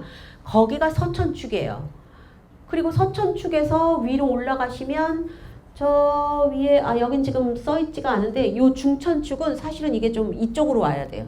요쪽 부분이 어디냐면 네팔 있는데 거기가 중천축이라고 이야기를 합니다. 그리고 더 위로 올라가면 지금 이거 조금 잘못됐거든요. 지도가.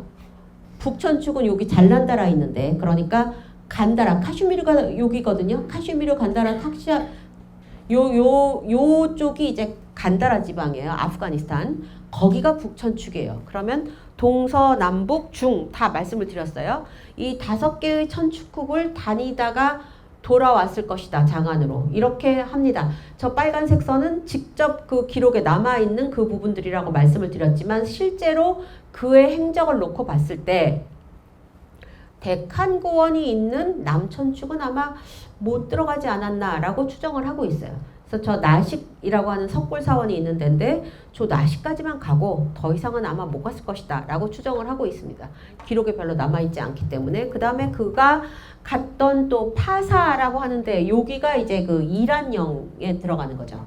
파사까지 갔다가 토아리스탄을 거쳐서 이렇게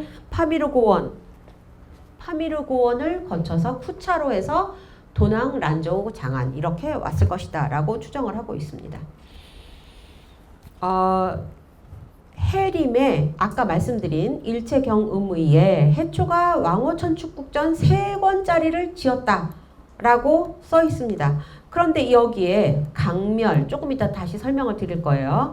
나형국을 거쳐갔다 라고 썼어요. 현재 남아있는 부분은 인도 파트만 남아있기 때문에 이거 인도 파트잖아요. 5천축. 이 부분만 남아있기 때문에 더 확실하게는 말씀을 드릴 수가 없고 이 왕호천축국전이 아까 말씀드린 대로 다카쿠스 준지로하고 금수저 누구죠? 오따니가 이제 마지막으로 중앙아시아 서역 지방을 탐험을 가서 거기서 갖고 온 물건이 일본에서 우여곡절을 거쳐서 지금 우리나라 중앙박물관에 있는 거거든요. 그 오따니 맞습니다. 동일한 인물이에요. 이 오따니가 둘이 얘기해서 신라 사람이다. 해초는 이렇게 한 이후에 이 왕호천축국전이 유명해지면서 유명한 님의 침묵의 그 최남선이 이거에 대한 원문과 그거를 설명하는 해제를 써서 남겼습니다. 물론 그 이후에도 많은 사람이 그걸 썼어요. 자, 이제 중건에 그러면 말씀드린 대로 다시 한번 보여드리면 자, 이쪽은 기록에 남아있다. 빨간색은. 파란색은 추정이다. 근데 이 파란색이 여기가 아니라 육로로 왕복한 게 아니라 바다를 통해서 갔다라고 하는 것을 알게 해주는 근거가 무엇이었느냐 라고 하면 바로 이런 부분들입니다. 아까 그 해림의 일체경음의의 3권짜리라고 말씀을 드렸는데 3권 중에 중권에 나형국에 대한 이야기가 나온다 라고 말씀을 드렸어요. 이 나형국이라고 하는 것은 오늘날의 말레이 반도 서안 혹은 수마트라 북부 니코바르 제도라고 하는 곳이다 라고 추정을 합니다. 니코바르 제도는 안다만이라고 하는 쪽에 안다만 제도에 니코바르 제도가 있습니다. 안다만 해에 요쪽이에요. 여기 요쪽. 거기 띄엄띄엄 작은 섬들이 보이시죠? 여기가 니코바르 제도입니다. 이 니코바르 제도는 지금 이게 말레이 반도거든요. 말레이 반도의 남쪽은 말레이시아, 북쪽의 요쪽은 태국, 저쪽은 미얀마예요. 그리고 여기가 싱가포르입니다. 근데 니코바르 제도는 여기 있으니까 여기가 미얀마니까 이게 이쪽에 가깝잖아요. 그런데 실제로 여기는 여러 가지 사정상 현재 인도령에 들어갑니다. 인도로 분류가 돼요. 동남아시아로 분류되는 게 아니라. 그런데 사실 이게 가깝거든요. 아까 제가 말씀드렸죠. 배가 어떻게 다녀요? 가까운 항구를 들러 세워라 내워라 그렇게 갑니다. 그래서 이 배가 여기 겐지스강하고 탐라리티라고 하는 곳에서 이렇게 가는데 이렇게 가기가 쉬운 거예요. 이렇게. 그래서 이 지역을 이렇게 거쳐 지나가요. 근데 여기는 나중에도 주로 19세기, 20세기에 그 인류학자들이 쓴 기록에도 이 안다만 제도의 안다만해의 니코바르 제도는 식인종들이 산다. 이런 얘기가 있었단 말이에요. 그러니까 우리는 지금 저런 쬐깐한 섬들이 그까짓 게 뭐라고라고 생각하기가 쉽지만 옛날의 배의 사정과 항해하는 방식을 생각해 보면 저기를 거쳐가는 게 당연한 거예요.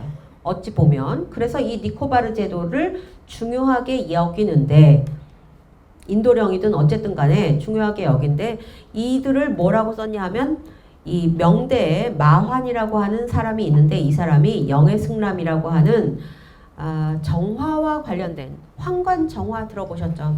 정화의 남해원정 그 사람의 그거를 바탕으로 해서 쓴 책이 영해승람이라고 하는 책인데 그 영해승람의 나형국 사람들에 대한 이야기가 나옵니다. 근데 여기에서 뭐라고 했냐면 뿔라우는 섬이란 뜻이에요. 뿔라우 외에서 남쪽으로 가서 한참 가면 바다 위에 니코바르 제도가 보인다. 거기에 큰 산을 안다만선이라고 부르는데 이곳 사람들은 둥지나 세상에 무슨 새인가? 둥지나 동굴에 살면서 그러니까 대충 지은 곳에 산다 이런 뜻이죠. 시로락이 하나 걸치지 않은 알몸이어서 나형국 이 나자가 나체 나자예요. 나체 나자라서 나체로 산다 이런 뜻입니다. 그리고 쌀은 나지 않고 쌀을 안 먹는다는 얘기죠. 쌀은 나지 않고 오신산마, 바라밀, 파초 열매니까 이때 중국 사람들이 이제 파초 열매라고 1451년이니까 썼지만 사실은 이제 파인애플 같은 거 그런 거라고 생각하시면 돼요. 그런 거를 먹고 산다. 간혹 물고기를 잡아먹는다. 옛날에 석가모니 부처가 바다를 지날 때 여기에 옷을 벗어놓고 물속에 들어가서 목욕을 하는데 사람들이 훔쳤기 때문에 석가모니의 저주를 받아서 잘도 석가모니가 저주를 하는 그런 사람이 아니죠. 그럼에도 불구하고 이렇게 이야기를 한다라는 기록을 남겼습니다. 그래서 이 그 해초의 왕호 천축국전 중권에 나오는 나형국은 이 영해승남에 나오는 나형국과 동일한 것이다. 그러므로 여기는 배를 타고 지나가지 않으면 모르는 곳이기 때문에 대륙이 아니잖아요. 그래서 이 해초는 배를 타고 이 지역을 지나갔을 것이다 라고 추측한다는 것이죠. 다시 보시면 여기에는 해초의 길은 나오지 않았지만 아마도 이런 아까 보여드린 대로 흑산도쯤에서 출발해서 이렇게 내려가서 이렇게 해서 아마 이렇게 갔을 것이다 라고 보시면 될 것 같아요. 네, 그 외에 해초가 바다를 통해서 갔을 것이다 라고 추정할 수 있게 해주는 단어들이 있습니다. 저쪽에 보시는 게 저기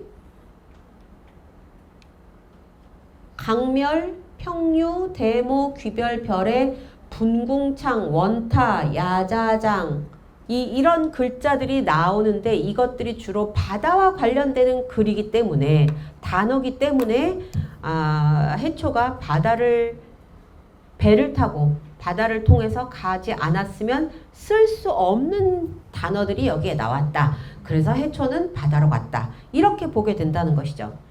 우선 강멸이라고 하는 것은 제가 느끼기에는 이 강멸은 이묵이 아니라 크메르라고 생각을 합니다. 발음이 비슷하니까. 근데 이 해제를 쓴 사람들은 이거를 이묵이라고 했더라고요. 이묵은 어디냐? 그 다낭, 후에 호이안 있는 지역, 베트남 중부 거기가 이묵입니다. 그래서 거기 얘기가 강멸이라고 하는 단어가 나오기 때문에 그렇다는 거. 평유, 배를 띄워서 노니는 모습이 마치 평초라고 하는 풀이 물 위에 이렇게 떠다니는 모습과 같다라고 해서 평유라는 단어. 대모는 거북이를 말합니다.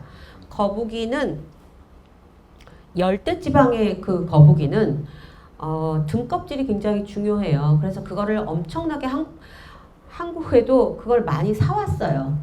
자, 가까운 예로 정조대왕이 안경 썼잖아요. 그 TV 같은 데서 보셨죠? 정조가 안경 썼어요. 안경테 뭘로 만들었게요? 그게 대모입니다. 옛날에 플라스틱이 어딨어요. 플라스틱은 산업이 발달한 이후에 만든 것이지. 근데 딱딱해야 되잖아요. 안경테가. 그래서 그런 딱딱한 것들은 거의 다 대모로 만들어요. 우리나라에 고려 조선 시대에 나오는 나전칠기 중에 대모를 장식한 것들이 있습니다. 그런 거 전부 거북이 수입한 거예요. 왜? 이런 거북이는 대모라고 불리는 거북이는 열대지방에서 나는 거거든요. 열대지방에서 나는 열대 거북이의 등껍질을 두들겨서 말려서 그거를 가공해서 팔아요. 주로 이제 동남아죠. 열대의 바다에서 나는 것은 주로 동남아에서 납니다. 이거를 팔아서 그거를 갖다가 우리나라에도 심지어 신라 때 나오거든요. 신라에서 뭐 대모를 이용해서 뭐 가마 손잡이를 만들지 마라. 뭐 이런 명을 같은 걸 내린단 말이에요. 계급에 따라서. 그래서 대모가 아주 일찍부터 들어왔고 알려져 있었어요. 근데 해초가 대모란 말을 썼어요. 그 다음에 귀별. 자라 중에서 뭐 이러한 것을 귀별이라고 불렀고, 발해 큰 바다가 확 올라오는 그런 모습. 그 다음에 분궁창. 역시 큰 파도가 이렇게 막 회오리 치듯이 용솟음 치는 거. 이런 분궁창이라는 말. 그 다음에 원타. 원타는 제가 볼 때는 이런 설명을 놓고 보면 악어 종류 같아요. 그죠? 다리가 4개 있고 꼬리가 있고 몸 길이가 길어요. 대여섯자 된다고 했으니까.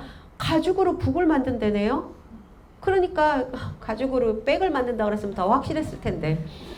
그래서 악어일 것 같습니다. 이 원타라고 불리는 것이 있고, 그 다음에 야자장, 야자 얘기를 하고 있어요. 그래서 이 야자는 동남아시아의 배들은 해초가 왔다 갔다 했을 당시의 배는 서아시아 아니면 동남아시아에서 만든 배들입니다. 그런데 이 배들은 못을 치지 않아요. 못을 치어서 이 합판과 합판을 연결하는 게 아니라 이 야자 껍질을 꼬아서 끈을 만들어서 그걸로 나무들을 연결하는 거거든요. 그리고 거기서 나오는 우리로 치면 송진 같은 나무 진액, 그걸 그 틈새에 발라서 물이 새지 않게 하는 거고.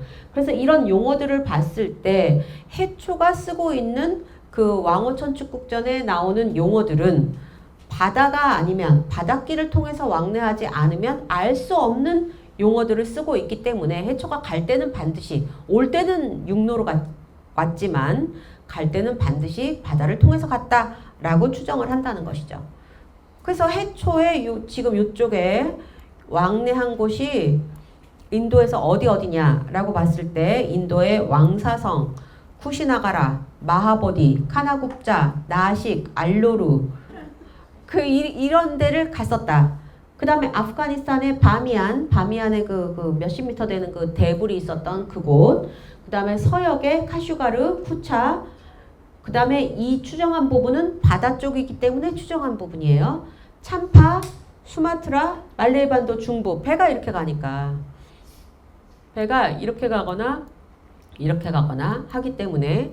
그 다음에 미얀마 남부 쪽을 거쳐서 여기에요. 여기. 그래서 겐지스강 하구, 겐지스강이나 또는 그 남부에 있는 탐라리티 쪽에 그 하구 쪽으로 들어갔을 것이다. 이렇게 추정을 하고 있습니다. 그래서 해초가 가서 뭘 봤느냐?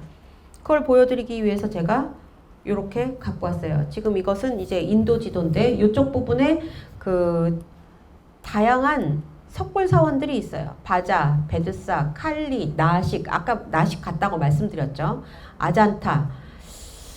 여기가 데칸고원 쪽인데 어쨌든 이쪽을 갔다고 이야기를 하고 있습니다. 이쪽에 있는 그 석굴 사원 내부에는 차이티아라고 부르는 예배당과 비하라라고 부르는 승방이 있어요. 예배당에는 반드시 탑이 들어갑니다. 석굴 내부에 탑을 만들어요. 그 다음에 비하라는 승려들이 수행하는 공간으로 비하라를 짓습니다. 근데 이런 걸 보면서 해초가 올라갔을 것이다. 어디로? 저 북부 쪽으로. 그렇게 볼 수가 있는 것이죠. 자, 제일 첫 부분에 나온 것이 라지기르이기 때문에 제가 한번 라지기르의 사진을 갖고 왔습니다. 라지기르는 인도에서 석가모니의 성적, 석가모니의 행적을 추정할 수 있는 중요한 8대 성지 중에 하나입니다. 라지기르가 바로 왕사성이에요. 아까 제가 어디 갔었냐 라고 했을 때 왕사성 말씀드렸죠. 요 중에서 최소한 이 정도는 제가 지금 보여드릴 예정이거든요. 그래서 요거를 한번 염두에 두시고 보시면 좋을 것 같습니다. 왕사성 라지기르예요. 라지기르는 원래 인도 북부에 있었던 마가다라고 하는 나라의 수도였던 곳입니다. 이때 왕이 빈비사라라고 부르는 왕이 있었는데 이 왕이 석가모니가 하한 거, 여름에 이제 그 수행하러 들어가시잖아요, 스님들이. 그 하한 거를 하실 수 있도록 중림정사를 기증해서 거기서 쉬시게 했다라는 이야기가 전해지는 곳이 라지기르예요. 그거를 한문으로 번역한 말이 왕사성이라고 하는 것입니다. 뭐 지금 가시면 뭐 대단히 뭐는 없어요. 그냥 저는 더웠습니다. 석가모니의 생애와 관련되는 8곳을 8대 성지라고 이야기를 하고 8대 성지 중에 더 중요한 4군데를 4대 성지라고 이야기를 합니다. 그 4군데는 우선 나고 돌아가시는 곳이 제일 중요하겠죠. 먼저 태어나야 되니까. 그래서 룸비니 동산, 그 다음에 보드가야, 깨달음을 얻으신 곳, 사르나트, 최초로 설법을 한 곳, 쿠시나가라, 열반에 든 곳이에요. 아마 이 곳은 전부 다 해초 스님이 갔을 거라고 추정을 하고 있습니다. 여기가 이제 제일 중요한 곳이기 때문에 4대 성지고, 그 외에 다양한 불교적인 설화가 전해지는 곳들, 상카샤, 슈라바스티, 라지기르, 바이샬리, 요런 곳이 이제 그 중요한 성지들입니다. 여기에서는 상카시아 같은 곳은 이제 석가모니가 도리천에 올라갔다가 내려온 곳, 앙굴리말라를 교화한 곳, 중림정사가 있는 곳, 그 다음에 바이샬리는 원숭이 왕이 꿀을 바친 곳, 이렇게 신화적인 이야기가 있는 곳들이에요. 석가모니와 관련된. 그리고 바이샬리는 마지막에 불교 경전을 2차 결집을 했던 곳이기도 합니다. 불교 경전을 결집한다는 건 무슨 뜻이냐면 글이 없잖아요. 글자가 없고 글자를 읽을 수 있는 사람이 별로 없어요. 그래서 이 시기에 물론 글자가 있기야 있었지만 좌강 거의 없습니다. 못 읽습니다. 그래서 전부 구전이잖아요. 불교 경전이라는 건 다 구전이에요. 구전이었어요. 구법승들이 백날 구하러 가면 뭐해요? 일단 구전이었는데 사람마다 아다르고 어다른데 전하는 방식이 다른 거예요. 전하는 방식이 다르다 보니 어디서는 자 이게 법화경이야.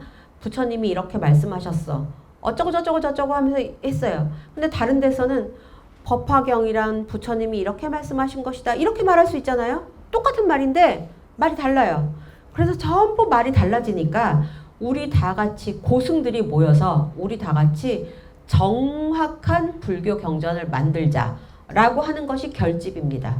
근데 그것도 또 세월이 흐르면 또 말이 막 바뀌어지기 때문에 1차, 2차, 3차, 4차까지 몇 번 이어집니다. 그 중에 2차 결집이 일어난 곳이 바이샬리예요. 자, 여기는 보시면서 설명을 드리겠습니다. 자, 석가모니의 그 성지, 석가모니의 생애에서 중요한 사건이 일어났던 8곳을 8대 성지라고 하고, 이 8대 성지는 탄생, 성도, 깨달음을 얻은 곳, 설법, 도리천 강화, 사위성의 신변, 취상조복, 미후복밀, 열반, 이렇게 8가지 사건이 있었는데 이 사건이 있었던 곳들은 거의 전부 겐지스강 근처 요쪽에 있어요. 이쪽 아니고 요쪽에 있습니다. 왜냐하면 석가모니가 주로 겐지스강을 따라서 올라갔다가 내려왔다가 하면서 설법을 하고 제자들을 구원을 했기 때문에 거의 대부분 요쪽 지역에 있습니다. 따라서 성지들도 다 저기 있어요. 생애가 다 그쪽에서 있었으니까 성지들도 전부 저 동그라미 쪽에 다 있다.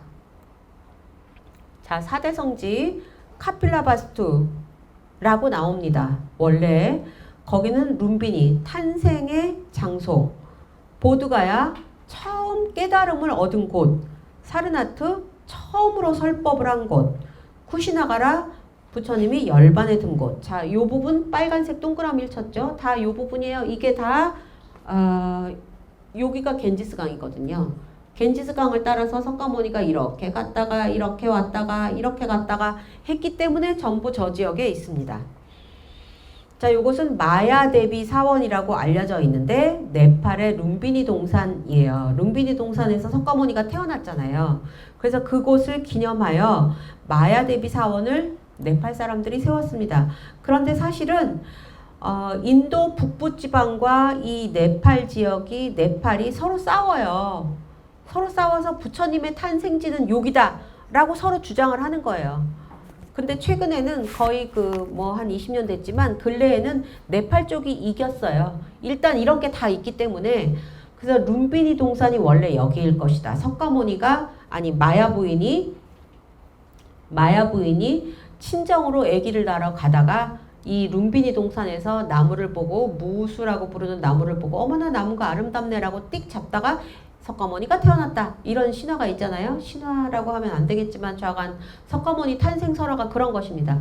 그래서 이 룸비니에 이렇게 마야 부인을 기리는 사원을 만들고 이 마야 대비 사원을 네팔 사람들이 계속 유지를 해왔어요.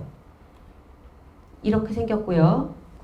요렇게 여기는 그럴 리가 없겠지만 마야 부인이 목욕을 했던 곳이다 라고 해서 무슨 풀장같이 생겼는데 요렇게 만든 데가 있어요. 이 물도 뭐 호수로 갖다 저기 호스 갖다가 여기다 이렇게 받으면서 마야 부인이 여기서 했을 리는 없겠지만 어쨌든 이 지역에서는 이렇게 만들고 있고 요것들은 전부 탑을 세웠던 기단부예요. 지금 윗부분이 다 무너져 가지고 없어졌지만 이 위에 전부 그 소형의 탑을 세웠던 곳들입니다.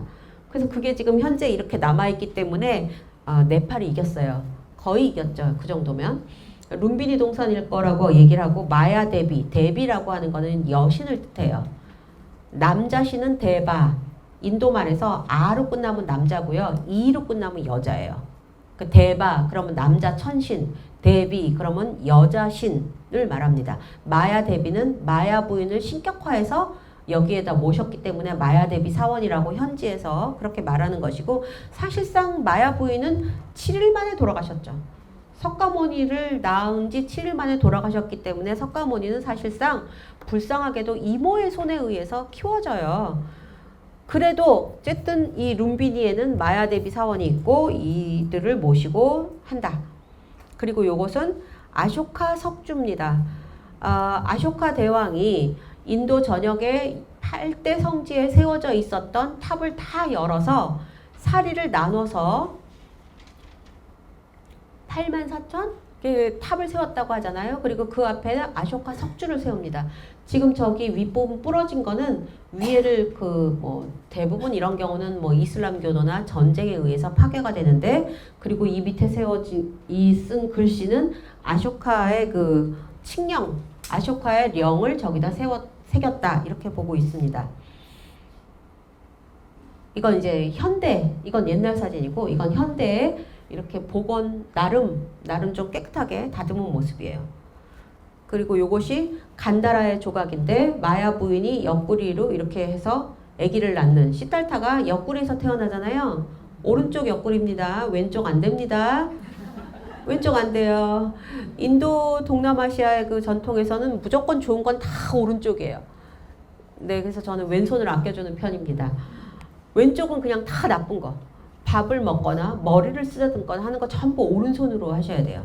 그 왼손은 그 외에 나쁜 거는 다 왼손으로 하는 겁니다. 그래서 오른쪽으로 마야 부인이 시달타를 낳는 장면이고 이것 때문에 룸비니 동산이 이렇습니다. 지금 여기는 마하보디라고 불리는 불당이에요. 이거 자체가 마하보디입니다. 마하보디는 큰 깨달음이란 뜻이에요. 보디가 보리, 보리수 보리. 원래 보디에서 나온 거예요. 보디는 깨달음, 도, 법, 진리 이런 걸 말합니다. 큰 깨달음을 얻은 곳이에요. 그러니까 분명히 해초 스님도 여기를 갔을 거라고 보고 있는 거죠. 보드가야 인근에 있고 이 보드가야는 지명이고요. 마하보디는 저 불당을 말해요. 사원에 가깝죠. 네.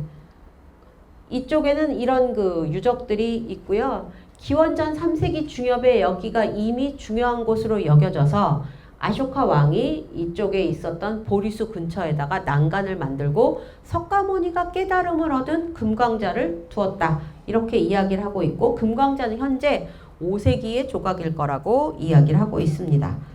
전정각사는 보드가야에서 좀 떨어진 둥게스와리라고 하는 산을 말하는 건데 석가모니가 처음에 여길 들어가요. 아 이거 조그매요. 여기 이렇게 그 옛날 무슨 부엌 들어가듯이 이렇게 해서 들어가야 돼요. 조그맣습니다. 성지예요 여기도. 근데 여기를 먼저 들어가서 석가모니가 여기서 깨달음을 얻으려고 했는데 갑자기 하늘에서 야 아니야 이러는 거예요. 왜 아니냐 그랬더니 여기는 너의 깨달음이라는 것이 인류 역사에서 굉장히 중요한 사건인데 너가 있는 지금 그 자리는 그 깨달음의 그 충격을 감당할 수 있는 자리가 아니야.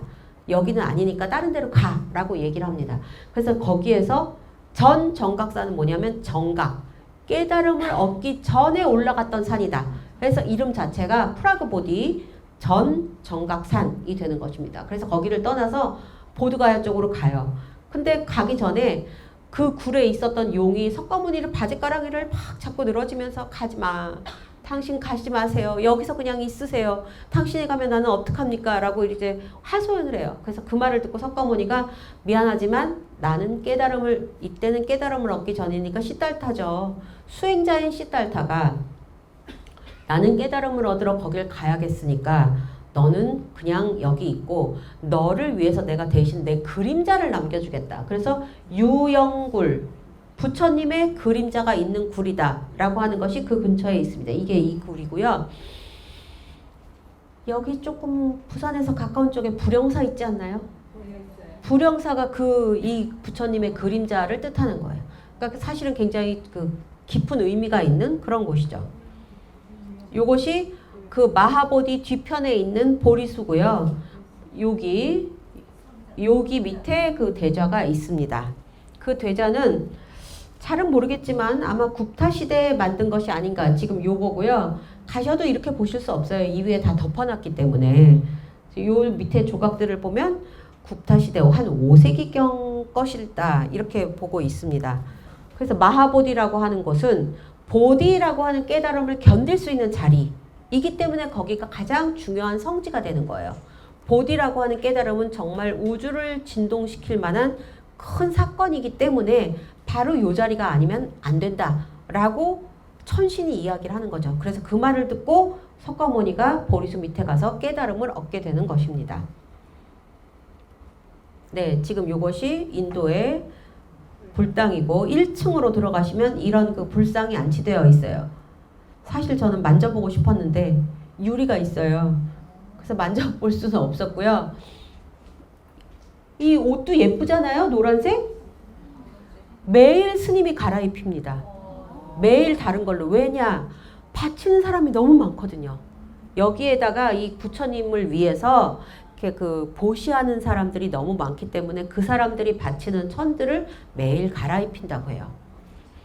그리고 원래는 지금 저 보시는 저 부술상은 10세기 정도에 만든 거라고 추정을 하고 있기 때문에 해초 스님이 가서 보았을 거라고는 생각되지 않습니다. 그래서 해초 스님이 가서 보았을 때는 아마도 이런 상태에 요것은 이제 한 7세기경에 만든 불상으로 보고 있는데 요런 상태의 불상을 해초 스님이 보지 않았을까? 7세기 정도니까 원래 이렇게 생겼던 것을 바탕으로 조금 아까 보신 그 금방석에 앉으신 부처님을 만들었을 것이다 라고 추정을 합니다. 네, 요렇게 그 외에 외벽에는 이런 그 다양한 불상과 보살상을 잔뜩 안치를 했고 이거 전체는 아마도 해초 스님이 충분히 봤을 가능성이 있다고 생각을 합니다. 그리고 저기 보시는 노란색 금잔화, 메리골드 같은 거는 인도 사람들이 언제나 이렇게 보시를 해요. 저런 걸로. 목에다가 막 이렇게 가서 걸고 막 이러는데 이런 식으로. 보이시죠? 금, 그 왜 혹시 쿠킹 호일, 응? 쿠킹 호일이나 요즘은 그런 게 없지만 껌의 은박 벗겨보셨어요? 진짜 많이 심심하셨구나. 저도 해봤습니다. 그럼 얇게 벗겨지잖아요. 그거 갖다 이렇게 막 갖다 붙인 거예요. 그러니까 그거 자체가 이제 자기들이 선업을 쌓는 길이라고 생각을 했기 때문에 막 붙인 거고 저 불상은 좀 높아요. 그러니까 다리밖에 없잖아요. 다리만 손 닿는 데가 저기밖에 없기 때문에 저기를 이렇게 막 열심히 붙인 겁니다. 그래서 지금도 옛날에도 저기 굉장히 인기가 많았던 것이고 녹야원은 그야말로 부처님이 처음으로 설법을 한 장소예요. 지금 현재 가시면 이런 식으로밖에 안 돼 있고요. 여기는 전부 다 봉헌 탑들이 있었던 곳인데 다 무너져서 지금 이렇게 되어 있고 이 다메크 스토파만 한 6세기경에 만든 걸로 추정하고 있는데 다메크 스토파만 저기에 저렇게 제대로 남아 있습니다. 이 녹야원이 중요한 것은 부처님이 설법을 하지 않았으면 불교도가 없죠. 설법을 했기 때문에 불교도가 있는 거거든요. 아니 무슨 말을 하는지도 모르는데 불교가 뭔지 어떻게 알겠습니까? 그래서 부처님의 설법이라는 건 굉장히 중요한 일이었어요. 그래서 중요한 사건이 있었던 곳이기 때문에 이 녹야원을 저렇게 스투파를 짓고 물론 원래는 사원이 있었겠죠. 그리고 기도를 하는 것입니다. 이것이 녹야원에 있었던 가장 큰 탑이 있었던 탑지예요. 그래서 지금 여기 보시는 이 동그란 자리가 이후에 이렇게 생긴 스투파가 있었을 거라고 추정을 하고 있고요. 요거 토대 자체는 기원 전후에 만들었을 거라고 보고 있습니다. 네, 그 사르나트에 있는 그 설법상이고 이런 것들을 충분히 보고 왔을 거라고 생각을 하고요. 이 아쇼카 석주의 그 꼭대기에 있었던 그 사자상입니다. 원래는 이런 식으로 되어 있었던 거죠. 아쇼카가 8대 성지에 있었던 스투파를 헐고 사리를 꺼내서 84,000개를 세웠는데 지금 현재 19개 석주에만 그 명문이 남아있다고 하고요. 뒤에 무너진 이게 원래 스투파고 아쇼카가 새로 세운 스투파고 그 앞에 자기가 석주를 세운 겁니다. 여기에서 뭐 불교를 존중해야 되고 다른 종교와 싸움이 일어나면 안 되고 뭐 이런 거를 잔뜩 써놨던 것들입니다. 요거가 이제 바이샬리라고 하는 곳에 있는 거고 뭐 다른 곳에도 이런 석주가 이 꼭대기에 기둥 꼭대기에 있었던 것들입니다. 자 이제 쿠시나가라 열반지의 스투파고 옆에 이제 그 건물이 하나 있어서 거기 들어가시면 이렇게 굉장히 큰 제 기억에는 아마 이 방의 길이 정도 될 것 같아요. 그러니까 사진은 항상 이 상태로 보실 수밖에 없어요. 한눈에 들어오는 위치가 아니거든요. 사이즈가 커요.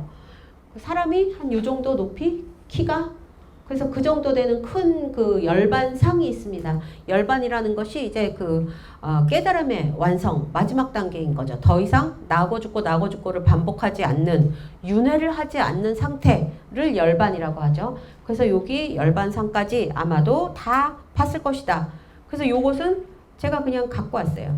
탄생, 선정, 항마, 초존법륜, 사르나트에서 설법 요 네 가지가 가장 중요한 네 가지 사건이 되는 거고요. 이게 굽타 시대 이후에는 탄생, 항마 성도, 설법, 열반 요게 네 가지. 그 다음에 취상 조복, 취한 코끼리를 조복시키는 거. 원숭이의 왕이 석가모니가 아프다는 얘기를 듣고 꿀을 공양을 하는 모습이에요. 그리고 이거는 이교도와 싸움으로써 자기가 신변, 그러니까 미라클, 기적을 보여주는 장면이고요. 요거는 도리천의 어머니, 자기 어머니 마야 부인에게 올라가서 설법을 하고 내려오는 곳 상카시아를 기념하는 것입니다. 그래서 한눈에 네 가지 사상, 그 다음에 플러스 4 해서 8가지의 중요한 사건들을 한눈에 볼 수 있게끔 석가모니의 생애가 이렇게 이루어졌다라는 걸 볼 수 있게끔 이런 부조판을 만들고 이런 거를 성지에 계속 가지고 있었어요. 성지에서 이렇게 보여줬어요. 그래서 아마도 해초 스님 역시 바이샬리라든가 라자그리하라든가 마하보디 그리고 열반지, 쿠시나가라까지 이렇게 다 다녔으니까 이런 조각들을 다 보면서 석가모니의 생애를 되새기는 그런 순례행을 하지 않았을까라고 추정할 수가 있습니다. 그 혹시나 그 마지막으로 요게 거의 마지막입니다.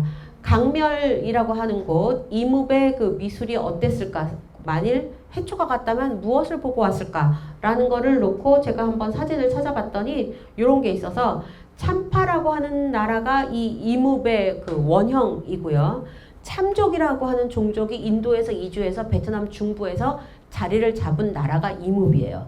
그리고 그 이무를 중국에서 강멸이라고 표현했다라는 것이고, 그래서 해초가 여기를 둘러서 갔으면 아마도 이런 정도의 그 사원들을 보지 않았을까 싶어서 요거는 제가 그냥 갖고 왔습니다.